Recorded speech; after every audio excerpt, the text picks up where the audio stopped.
राज्य सरकार ने एनालॉग पनीर, चीज और बटर पर बैन लगाया। बड़ोदरा म्युनिसिपल कॉर्पोरेशन के हेल्थ डिपार्टमेंट की फूड ब्रांच टीम एक्टिव हुई। हेल्थ ऑफिसर डॉक्टर मुकेश वैद ने फूड सेफ्टी ऑफिसर्स के साथ मीटिंग की। फूड सेफ्टी ऑफिसर्स को मैन्युफैक्चरर्स, डिस्ट्रीब्यूटर्स, मॉल्स की चेकिंग करने का ऑर्डर, 4 टीम बनाकर 4 जोन में एक्शन लेने का ऑर्डर। यस जी ગઈકાલે સાંજે ગુજરાત સરકારને પરિપત્ર આવ્યો છે પાણીના માટે કોર્પોરેશન મિત્ર આપણે કેવી રીતે સતર્ક રહીશું? ગઈકાલે રાત્રે રાજ્ય સરકાર તરફથી એનાલોગ ઉપર પ્રતિબંધ જાહેર કરવામાં આવ્યો છે. તેના અનુસંધાને વડોદરા મહાનગરપાલિકાના ફૂડ સેફ્ટી ઓફિસરની 4 ઝોનમાં 4 અલગ અલગ ટીમો બનાવવામાં આવશે.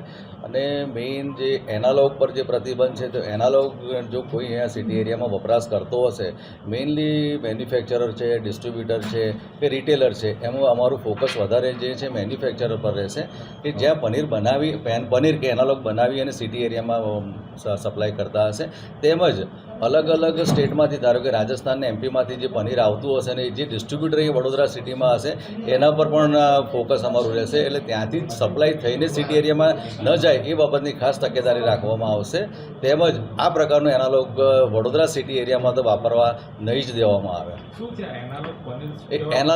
એનાલોગ છે, પનીર હોતું જ નથી. એનાલોગ એટલે વનસ્પતિને પામ ઓઇલનું મિશ્રણ કરીને બનાવવામાં આવેલી વસ્તુ હોય છે. પનીર એક વસ્તુ એવી છે કે દૂધમાંથી ફાડીને જે બનાવવામાં આવતું એને આપણે પનીર કહીએ છીએ. એટલે એનાલોગ પનીર જેવું કોઈ વસ્તુ હોતું જ નથી. એકચ્યુઅલી પનીર એ પનીર છે, એનાલોગ એ એનાલોગ છે. આ કેટલું નુકસાનકારક? ઘણું નુકસાનકારક છે, હાર્ટ માટે ખૂબ જ નુકસાનકારક હોય છે. તો મોલમાં ને અમુક જગ્યાએ જે મોટા રેસ્ટોરન્ટ છે ત્યાં પનીરના શાક વેચાતા હોય છે. હા, એટલે એ જ કહું છું કે મેઇન જે ડિસ્ટ્રીબ્યુટર જે સિટી એરિયામાં જે સપ્લાય કરતો હશે, આઈધર પનીર કે એનાલોગ, પહેલાં શરૂઆતમાં અમારું ફોકસ એના ઉપર જ રહેશે. અત્યારે સિટી એરિયામાં રેસ્ટોરન્ટ, હોટલમાં કે મોલમાં જશે પછી એ લોકો વેચશે ને, એટલે અમારું ફોકસ ડિસ્ટ્રીબ્યુટર ઉપર વધારે રહેશે. અત્યારે જે બાર્બેક્યુ હોય છે, બાર્બેક્યુમાં સૌથી વધારે હાઈએસ્ટ એ લોકો આ પનીરની આડમાં એનાલોગ આપી દે છે.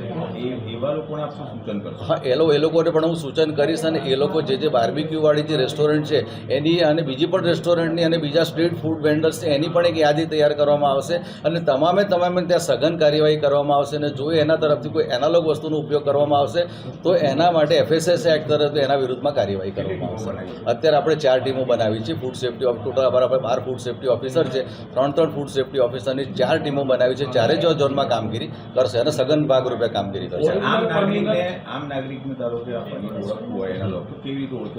આમ નાગરિકને ઓળખવું હોય તો પનીર કેવું હોય, પનીર છે સોફ્ટ હોય છે. એકચ્યુઅલી આ જે પનીર હોય છે ખૂબ જ હાર્ડ અને રબર જેવું હોય છે. તમે ધારો કે દબાવવાનું આમ કરો તો ખુલી જતું હોય છે મોસ્ટલી. અને પાણીમાં ધારો ગરમ પાણીમાં નાખે તો પેલું પનીર ડૂબી જાય અને પેલું થોડું એ રહેતું હોય છે. એટલા વેપારીઓ સામે શું કાર્યવાહી? વેપાર FSS એક્ટ મુજબ કાર્યવાહી કરવામાં આવશે. અચ્છા, સેમ્પલ તમે જે લેશો એ કેટલા દિવસમાં એનો રિપોર્ટ? ખૂબ જ જલ્દી રિપોર્ટ આપી દેવામાં આવશે. ખૂબ જ જલ્દી રિપોર્ટ. અને અત્યારે તો જે આવું કદાચ જોવામાં આવશે ફૂડ સેફ્ટી હવે તાત્કાલિક એનો નાશ જ કરાવી દઈશું અમે લોકો અત્યારે. Okay, thank you.